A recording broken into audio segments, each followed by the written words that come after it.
Hello and welcome to the Wayfaring Panda. My name is Annette. Today I'm using the ink smooshing technique to make a background for my fall inspired card using Lawnfawnatics. So first of all, I'm starting with a piece of photo paper, and a lot of times people use plastic paper for this technique, but I have a lot of photo paper on hand and I don't like to use plastic. So first of all, I took little stamps of leaves and acorns from the Lawn Fawn set Jump for Joy and also Nutty or Nice.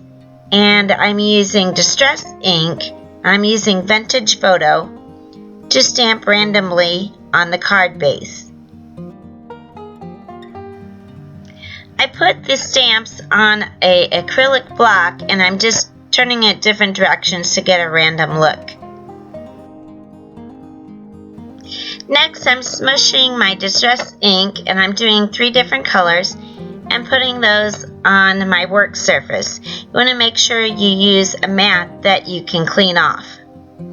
And this one's stained, so it doesn't matter if I kind of ruin it. And that's actually from alcohol ink that stained it before. The colors I'm using are called Carved Pumpkin, Candied Apple, and Scattered Straw. And you can use whatever colors you want. I just picked 3 colors that kind of remind me of leaves changing colors. And then I sprayed water on. Then I dragged my paper through it. However, with the amount of water I got on here and dragging it, it looked like the colors kind of mixed together more. So I made a couple more cards to try again to see what different looks I could get.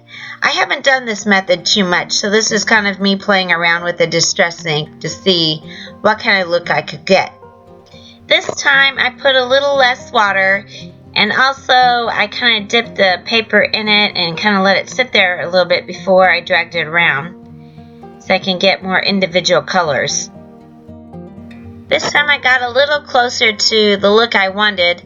However, I didn't like how the red turned out kind of more squarish looking. So then I'm going to do it again and put a little bit more water on it. This time it turns out a little bit better, but it still got kind of splotchy with the red. It didn't quite blend as much as I wanted. I think with this photo paper that the ink kind of absorbs into the paper a lot quicker than if you were using the plastic type paper like Yupo.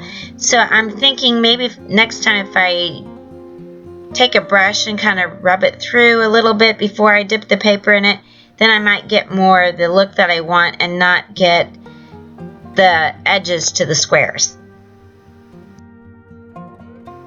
Next, I pick out some paper from my Lawn Fawn Knock on Wood 6x6 paper pad to use on my card.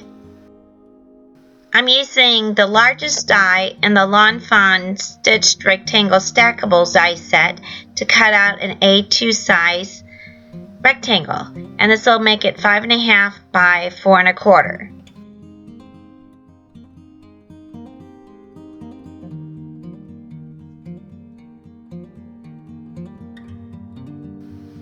Then I take my Hillside border dies to cut a top and bottom piece. And with this, you want to make sure that the cutting edge, which is the line, is cutting where you want it to, and the stitched edge will be into the paper that you're going to use. These are the 2 pieces I cut out. Now I'm going over it with my powder tool, which will keep it from being sticky if I had fingerprints or anything else on there, so that when I emboss it, that the embossing powder won't stick to anything but the ink. So I'm using 2 sentiments from the Jump for Joy set, one on top and one on bottom, and I'm doing So Thankful on top and That We're Friends on the bottom. And I'm just using Versamark ink for this.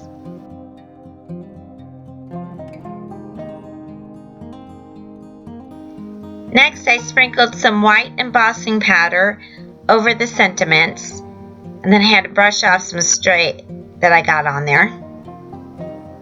You want to make sure you do get off any extra that doesn't belong, otherwise once you melt it, it won't come off.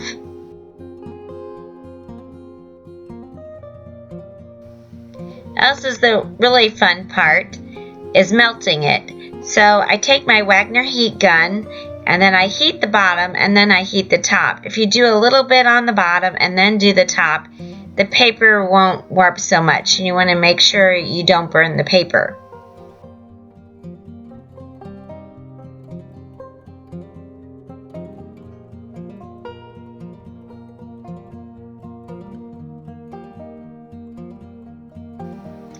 Now for an extra embellishment, I'm cutting out with these leaf dies from the Jump for Joy set from my top panel, and that'll show some of the leaves from the background that I created. I'm using my magnetic platform and my Sizzix Big Shot Plus to die cut, but you can use whatever die cutting machine that you have.